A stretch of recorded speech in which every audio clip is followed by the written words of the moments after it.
Fala galera, sejam bem-vindos à nossa segunda aula de Biologia. Na aula passada nós falamos um pouquinho sobre a introdução do nosso curso, definimos o que era a Biologia, o que era a vida, e nós determinamos que a gente ia iniciar o estudo dessa disciplina pelo nível mais básico de organização da vida, que é o nível celular. Então a gente falou um pouquinho sobre os componentes químicos da célula, a gente falou sobre carboidratos, lipídios, proteínas e enzimas. E na aula de hoje a gente vai falar sobre as estruturas celulares. É um tópico muito importante para o vestibular, muito recorrente aparecerem questões sobre essas estruturas. Então, ao final dessa aula, eu espero que você consiga reconhecer cada uma dessas estruturas, quais as funções que elas realizam e como que essas estruturas se relacionam entre si para realizarem processos específicos. Tá ok? Vamos começar? Bom, pessoal, nessa primeira parte da aula eu vou apresentar para vocês quais são essas estruturas e as principais funções que elas realizam. Então aqui eu tenho uma célula meramente ilustrativa, depois no final da aula eu vou mostrar para vocês quais são os tipos celulares que a gente tem de acordo com os tipos de organelas que essas células apresentam. Nesse caso aqui é uma célula meramente ilustrativa, por quê? Porque não é nenhum tipo celular desses que eu vou apresentar para vocês no final, tá ok? Então aqui é só para ilustrar, eu coloquei todas as organelas que existem, que podem existir em uma célula e eu vou explicar cada uma delas. De uma forma geral, a gente pode dividir as estruturas celulares em dois tipos. Então existem estruturas que são envoltas por membrana, é uma membrana bem parecida com a membrana plasmática das células, e existem estruturas que não são membranosas, tá ok? Então, no início dessa aula eu vou apresentar para vocês as estruturas não membranosas. A primeira delas é o ribossomo. O ribossomo é essa estrutura que está presente aqui tanto no citoplasma, livre no citoplasma, quanto aderido a uma outra organela que a gente vai falar sobre ela daqui a pouco. Então o ribossomo, vamos lá. Primeira definição, o ribossomo ele pode estar livre no citoplasma, como é o caso desses aqui que eu estou mostrando para vocês, ou pode estar associado à membrana, tá ok? O ribossomo ele é formado por RNA ribossômico mais proteínas ribossômicas e ele tem essa estrutura subdividida em duas unidades, uma unidade maior e uma unidade menor. Qual que é a função do ribossomo? Síntese de proteína. Só isso, pessoal. O que vocês precisam ter em mente nessa aula? Vocês precisam saber como é essa estrutura, né, todas as estruturas que a gente vai apresentar, e qual é a função que elas exercem. O caso do ribossomo é uma estrutura que então tem duas subunidades, uma maior e uma menor, é formado por RNA ribossômico e proteínas ribossômicas, e a função dele é síntese de proteína. Só isso, beleza? Outra organela não membranosa são os centríolos, que é esse carinha que aparece aqui, que eu desenhei aqui para vocês. O centríolo ele tem essa forma tubular, ele é formado por uma proteína chamada microtúbulo, então a gente tem um conjunto de 9 microtúbulos, então são 9 conjuntos de uma trinca de microtúbulos, então no total a gente tem 27 microtúbulos para formar essa estrutura. Nas células, eles estão geralmente duplicados, então a gente tem 2 centríolos por célula, e eles participam principalmente da divisão celular. Tá ok, pessoal? A gente vai ver que eles estão presentes apenas nas células animais, que nos vegetais superiores essa estrutura não está presente.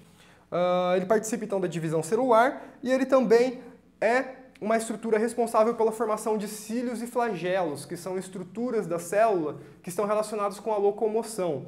Tá ok? Então, os centríolos fazem parte da divisão celular das células animais e também são constituintes de cílios e flagelos, tá ok? Bom, pessoal, vamos falar agora sobre as estruturas membranosas. Então, são estruturas que estão no interior da nossa célula e essas estruturas são envoltas por membrana, tá ok? Uma membrana bem parecida com a membrana plasmática dessa célula. Então, vamos falar primeiramente sobre os retículos. Então, na nossa célula, a gente tem dois tipos de retículo, o retículo endoplasmático rugoso e o retículo endoplasmático liso. O retículo endoplasmático rugoso, também chamado de HAIR, que é a abreviação, ele é uma estrutura formada então por vários sáculos achatados. Esses sáculos eles estão conectados uns aos outros, tá ok? E eles têm ribossomos aderidos à sua membrana, tá ok? Então essa é a estrutura do nosso retículo endoplasmático rugoso. São sáculos achatados que estão conectados e que possuem ribossomos aderidos. Se tem ribossomo, pessoal, nessa estrutura, qual que é a função dele? Síntese de proteína, tá ok? Então a função do retículo endoplasmático rugoso é a síntese de proteína. Por quê? Porque possui ribossomos aderidos. O nosso outro retículo, ele é chamado de retículo endoplasmático liso. A abreviação dele é REL. É essa estrutura que a gente tem anotadinho aqui como item 4. Como a gente pode ver, diferentemente do retículo endoplasmático rugoso, o REL não possui ribossomos aderidos. Por isso que ele é chamado de retículo liso, porque na sua membrana não existe nenhuma estrutura aderida. Ela é lisa, tá ok? O REL, ele tem como função principalmente a síntese de lipídios.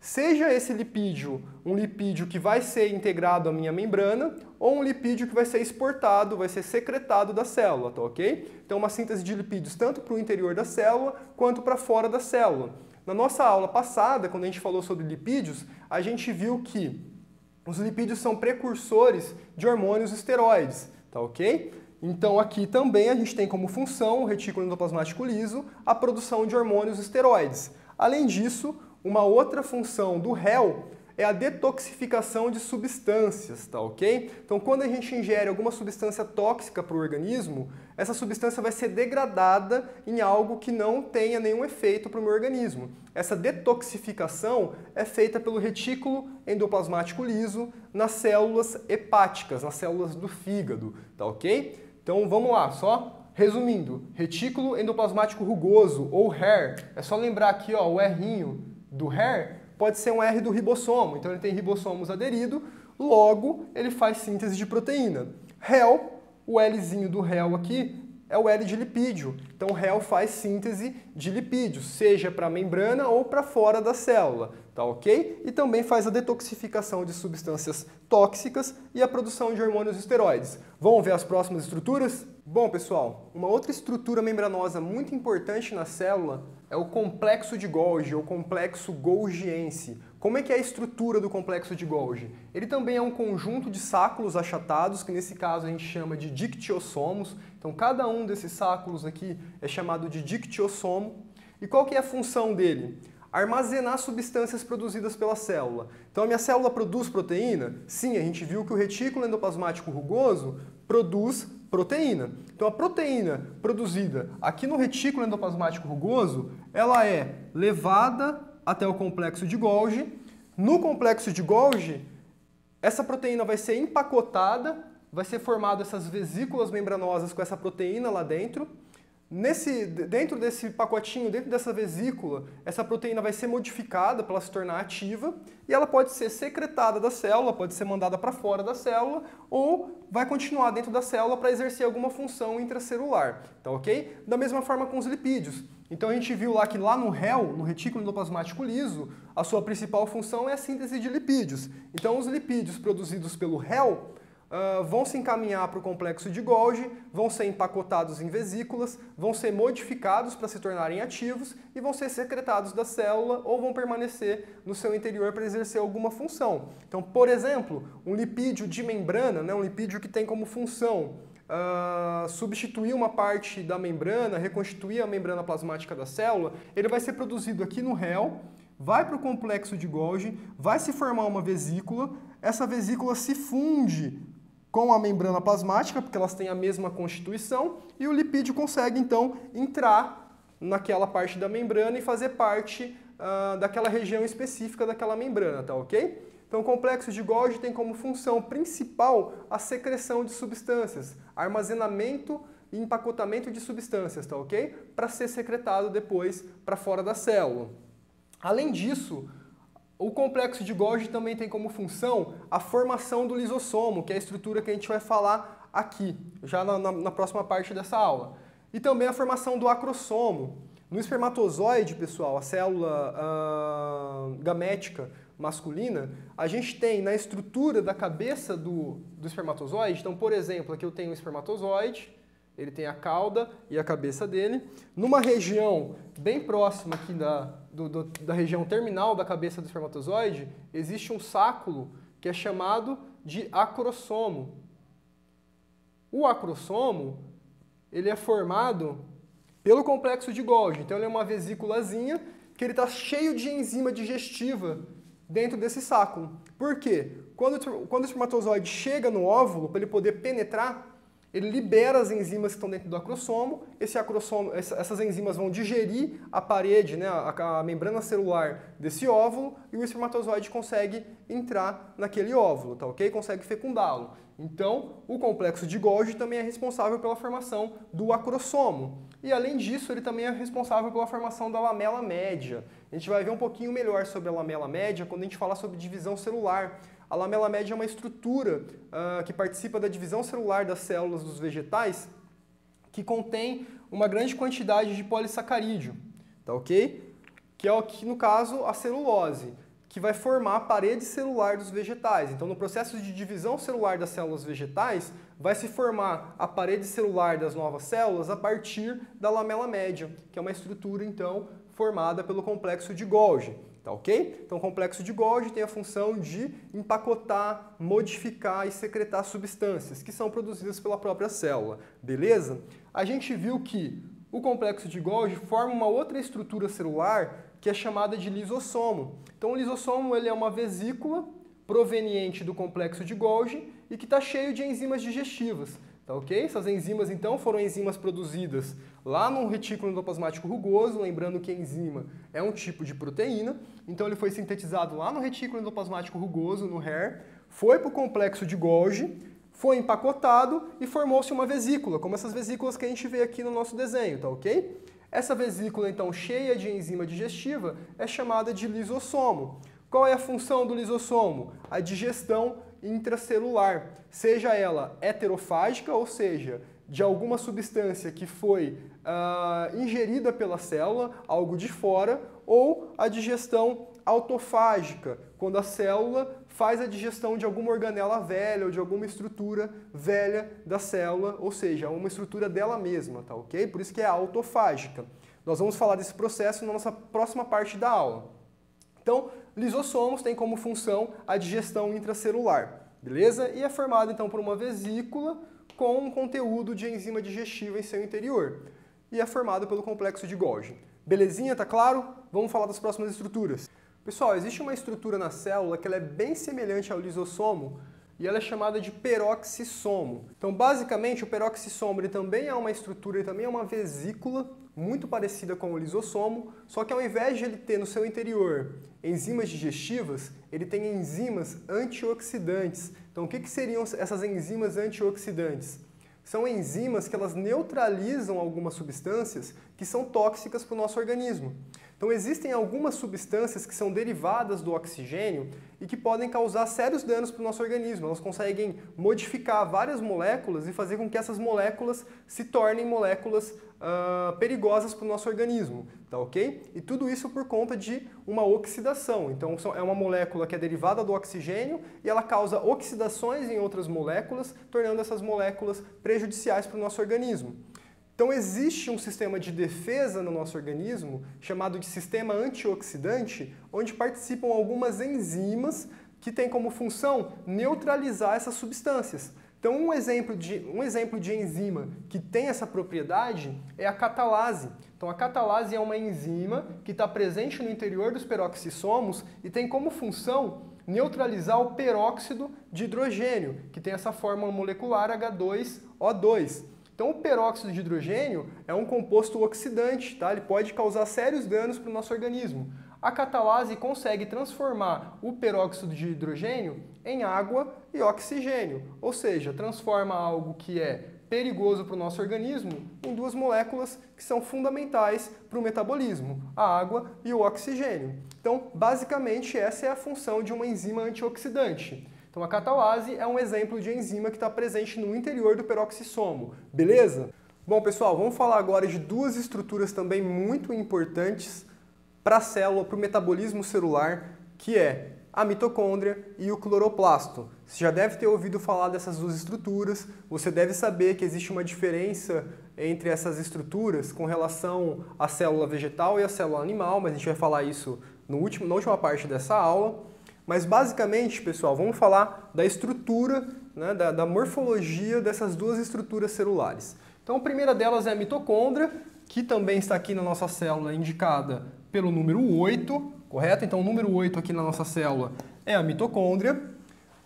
Uma característica muito especial, tanto da mitocôndria quanto do cloroplasto, é que elas são estruturas não só membranosas, como estruturas que têm dupla membrana. Ou seja, elas são estruturas que possuem duas membranas, uma membrana interna, que é essa que está marcada aqui em azul, é a membrana interna, e a membrana externa, tá ok? Então, a principal característica de mitocôndria e de cloroplasto, eles possuem na sua estrutura uma dupla membrana, uma interna e uma externa. Além disso, no caso da mitocôndria, a gente tem a matriz mitocondrial, que seria essa parte aqui de dentro, onde vai acontecer uma reação química muito importante da respiração celular, que a gente vai ver em uma próxima aula.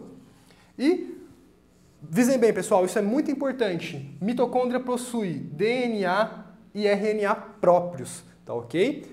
Então, geralmente vai aparecer alguns exercícios, vocês vão ver na lista de exercícios que eu deixei para vocês, alguns experimentos, né? O vestibular coloca assim que fizeram um experimento em laboratório, que conseguiram lisar, né, quebrar algumas estruturas e identificaram algumas macromoléculas dessas estruturas. Aí fala assim, encontrou-se no tubo A, no tubo 1, DNA e RNA e membrana plasmática. Que estrutura poderia ser essa? Pensem bem, poderia ser um núcleo. O núcleo é uma organela, né, um organoide, que ele tem DNA e RNA, nós vamos falar do núcleo daqui a pouquinho, mas também poderia ser a mitocôndria ou o cloroplasto. Por quê? Mitocôndria e cloroplasto possuem DNA e RNA próprio. Beleza, pessoal? Então guardem bem essa informação, porque aparece muito no vestibular. Mitocôndria e cloroplasto possuem DNA e RNA próprios, tá ok? Qual é a principal função da mitocôndria? A respiração celular, que é um processo que permite à célula obter energia, produzir ATP, que é a moedinha energética que paga os custos das atividades da célula, tá ok? A gente vai ver na nossa aula sobre metabolismo energético, todos esses processos de respiração celular, fermentação, a fotossíntese. No entanto, para esse momento você só precisa saber como é a estrutura da mitocôndria e qual é a função que ela realiza. Então, no caso, mitocôndria tem dupla membrana, interna e externa, tem a matriz mitocondrial, tem DNA e RNA próprio e a principal função é a respiração celular, produção de energia. E o cloroplasto? O cloroplasto é uma estrutura também de dupla membrana, ele possui tilacoides e grânum, que é essa estruturinha verde que eu estou mostrando para vocês, e é nessa estrutura que está o pigmento de clorofila, que é o responsável pela fotossíntese, que é um processo de produção de glicose e oxigênio a partir de luz. Então a clorofila é um pigmento que permite a ocorrência dessa reação química, que utiliza a luz solar para produzir glicose, carboidrato, e oxigênio, que serão utilizados para a respiração celular, para obter energia na mitocôndria, tá ok? Então, como eu falei, a gente vai ver isso nas nossas próximas aulas, mas você precisa, nesse momento, ter em mente que cloroplasto e mitocôndria possuem dupla membrana, têm DNA e RNA próprios. No caso do cloroplasto, a principal função é a fotossíntese, produção de carboidrato e oxigênio, e no caso da mitocôndria, a principal função é a respiração celular, produção de energia, de ATP. Beleza, pessoal? Tá claro? Então vamos para o próximo tópico. Bom, pessoal, para a gente finalizar essa etapa da nossa aula, vamos falar da última estrutura, e diria que uma das mais importantes, o núcleo, tá ok? Que seria essa estrutura central aqui na nossa célula, tá? O núcleo. O núcleo, pessoal, é uma estrutura fundamental para células eucariotas. É uma estrutura que tem como função o controle total das atividades celulares. Tá ok? Então o núcleo ele vai controlar o crescimento celular, o crescimento desse organismo, a diferenciação celular, a divisão celular, ou seja, todas as atividades fundamentais da célula são controladas pelo núcleo, beleza? Como é que é a estrutura do núcleo? Então o núcleo, pessoal, aqui nessa imagem eu coloquei como se ele tivesse tampado, tá? Porque o núcleo ele é uma estrutura membranosa e dentro dele a gente vai ter algumas outras estruturas. Então aqui a gente está vendo a parte de fora da membrana do núcleo. Essas bolinhas aqui, elas representam poros, tá? Por quê? Como o núcleo ele tem DNA, ele tem RNA, ele tem alguns ribossomos lá dentro, a função dele é o início da síntese de proteína. Então o início da síntese de proteína vai começar lá no núcleo. Por quê? Porque é no núcleo que eu tenho cromossomo, que eu tenho cromatina, que eu tenho DNA, tá ok? Que é onde tem a informação daquela sequência da proteína que vai ser formada. Então a proteína que vai ser formada, a informação dela, ela está contida dentro do meu DNA, que está lá dentro do núcleo. Então é lá no núcleo que inicia esse processo de produção de proteínas. Por conta disso, que ele possui um núcleo todo poroso. Por quê? Porque é uma estrutura que precisa de trocas constantemente. Então o tempo todo o núcleo está fazendo trocas com o citoplasma, está mandando material para fora do núcleo em direção ao citoplasma, por isso que ele é cheio de poros, tá ok? Então a membrana nuclear, que antigamente era chamada de carioteca, tá ok? Hoje em dia não é mais tão utilizado esse termo, a membrana nuclear ela é cheia de poros, para permitir a passagem das substâncias que são produzidas no interior do núcleo, beleza? Então quando eu destampo o núcleo, eu tenho uma estrutura mais ou menos assim. Então aqui continuo tendo a membrana nuclear, tá ok? Então aqui eu tenho a membrana nuclear. Essa parte em azul é a minha cromatina, tá ok? Ah, professor, o que é cromatina? O que é cromossomo? Não importa nesse momento. A gente vai ter uma aula específica sobre núcleo, que a gente vai falar sobre cromatina, cromossomo, a gente vai falar da divisão celular, tá ok? E nessa aula vai ficar mais claro para vocês. Mas nesse momento, entendam que o núcleo tem a cromatina, que é basicamente o meu DNA, onde tem a informação genética de tudo aquilo que vai ser produzido pela minha célula, tá ok? Isso fica dentro do núcleo, na cromatina. E além disso, no meu DNA eu também tem uma região aqui, que está uma bolinha preta, que é chamada nucleolo. Tá ok? O nucleolo é a região do meu DNA, a região do meu núcleo, responsável pela síntese de ribossomos. Tá ok? Se vocês se lembrarem, no comecinho da nossa aula, a gente falou que ribossomos são formados por RNA ribossômico e proteína ribossômica. Tanto o RNA ribossômico quanto a proteína ribossômica, elas são sintetizadas, são produzidas aqui no nucleolo, que é essa região que está dentro do núcleo. Beleza, pessoal? Então, basicamente, para esse momento da sua vida agora, estudando, o que você precisa saber? Que o núcleo tem essa estruturazinha aqui, ele tem uma membrana nuclear, que é toda porosa, dentro dele eu tenho a cromatina, que vai ter o meu DNA, minha informação genética, eu tenho um nucleolo e alguns ribossomos. Então, basicamente, é isso que você precisa saber. Qual que é a função? Controlar todas as atividades da minha célula. Beleza, pessoal? Para esse momento, é isso que você precisa saber. Agora, vamos para a próxima parte da aula, em que a gente vai discutir alguns processos celulares, principalmente de gestão intracelular e secreção celular, que são processos que envolvem mais de uma estrutura celular trabalhando em conjunto. Beleza? Vamos falar sobre isso então rapidinho.